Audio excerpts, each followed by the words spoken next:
You're still tuned to the rock station, solid 100.9 FM, and I can't believe it's already 22 minutes gone past the hour of 10. And of course, don't forget that at 11 o'clock, we'll be opening up the talk lines so that we can really discuss about these things.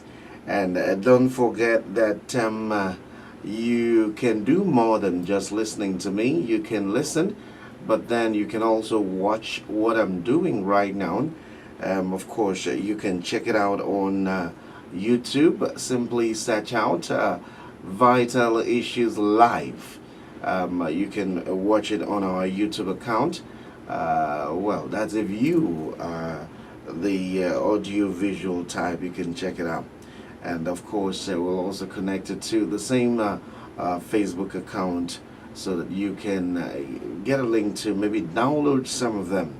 Now, don't forget what we are looking at tonight. The moral of everything we're going to do is that you must endeavor to always look attractive. If you don't learn any other thing tonight, go away with this consciousness that you must pay attention to the way you look. It's okay to pay attention to your virtues, to your character, to your behavior. These things, yeah, sometimes they are external, but more of internal. But then there's nothing wrong with balancing it out with the way you look.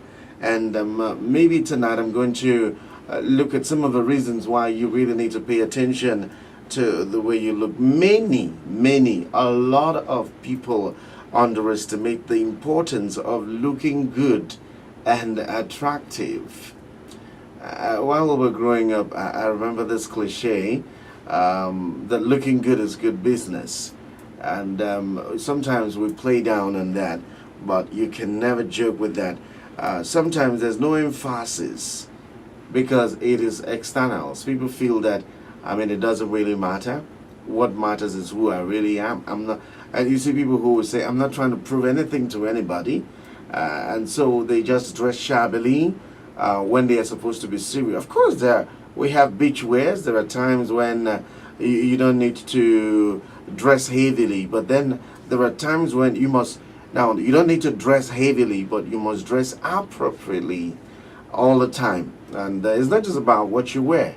It's about the appropriateness of what you're putting on. You probably will not go for an interview wearing a pair of jeans. Okay, as casual as you want to look, you need to be considerate about what those who will give you the job will think of you. Nobody lives for himself in this world, and those who make the mistake of feeling that I can do whatever I want to do and get away with it, life has a way of boxing you to a corner. Now, some other times there are, well, a bit of emphasis, but then not too much emphasis. Just a bit, but not enough emphasis. Okay, and then there are people who today they look good. Some other times it's like they just forgot themselves. And there are those who are not just good at combining their wares. Well, if you're like that, you can learn. You can learn. Now, in other words, they don't treat it like it is of any value. Like I said, you're not the judge here. Sometimes I wish we could pick other people's brains. You know, as you're walking by, you can see what people really think of you. I think there will be people committing suicide, every other minute or second. But then we don't know what people think about us, and that's why sometimes we play down on, what we look like, and nobody wants to tell you look horrible. Nobody wants to tell you that you look awful. Nobody wants to tell you that you are trying to be maybe a fashion designer, but you're a fashion disaster. Nobody wants to do that. Okay, even your very closest friend don't want to do that. And this is a very delicate issue. How do you tell somebody you have mouth to order? They should figure that out. But what if they don't figure that out? Shouldn't there be someone who loves them enough to say, No, no gunesis. I mean, it's not something you want to try. I think I tried it once and then I ran into a big trouble. And then I decided I'm not going to tell anybody that kind of stuff. I remember a friend of mine, he wears nails like he needs claws to fight in the night. And so on this particular day, I was like, well, I don't think you are as clean as you claim to be. I mean, part of hygiene has to do, I ran into big trouble. And so each time I want to tell people, things as personal as this, I'm very, very wary, very careful. Okay, so let's look at why it's really important. And I'm going to take time to really look at this. The first that comes to my mind is, now, people see you before they hear you. People see you before they feel you. People see you before they have any interaction with you. But you will believe with me that whether they hear you or they feel you or they interact with you or not, based on the way you look, they form an opinion of you. And you could say, well, the opinion doesn't mean anything to me. And you could quote Les Brown, don't let anybody's opinion become your reality. Well, if a guy was going to give you a contract, finds you looking like a hooligan, he's not going to do that. And so the opinion of other people shouldn't be your reality. But then I think it is important because people form an opinion before they even meet you. Now, that's not to say you should do everything you have to do, die trying to make people happy. No, that's not what we're saying. There's a balance to everything. I am simply saying that you should be conscious that you look the way you want to be addressed. They say, dress the way you want to be addressed. Okay, that's the first one. And it's also important that you know that first impression, they say, matters. Sometimes the first impression you have of an individual stays with you for life. And even when they have done other things to erase the first impression, sometimes the first impression just stays with you. This is what you attach them to.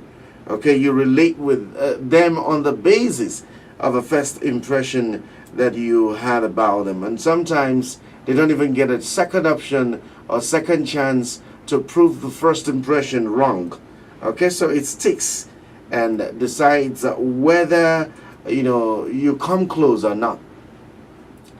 Are they not people you will have come close to apart from the way they were looking? Now, we're not in a law court, and I'm not trying to prove to you that, it's so important, because at the end of the day, you're going to be the one that will decide whether you are just the way you look or not. But just answer me. Wouldn't you have gone closer to certain people but for the way they were dressed, but for the way they were looking? Think about that. And then I would like us also to look at the fact that the way you look, and the way you look has something to do with the opinions of others. I think I can't say that enough. Now, the way you look has also something to do with nice, clean, fitting clothes. Now, just take it gradually. Number one, it has to be nice clothes. It has to be clean. So even if it's bent down, just make sure you wash them well. Sometimes people will not know whether it's bent down or not. It's what you do with it that will decide whether people take note of that. I mean, even if it's bent down, wash it well, iron it well. And some people are smart. What they do is they get the bend downs, they send it to the dry cleaners, and then they do, they polish it. And then it looks good. It looks good. And you look at them and you think they went to one big shop to get the clothes, but they just got it from where the regular places. But then they know how to make it clean. And then, I don't know, I think some people think that a good perfume costs a fortune. No, it doesn't. I mean, it just doesn't. And I don't know whether we have to begin to re-educate adults on how to take the bath. Because there are people who, even after they have done all the bath that there is to do, it doesn't still come out well. Okay? I'll be able to take another musical interlude.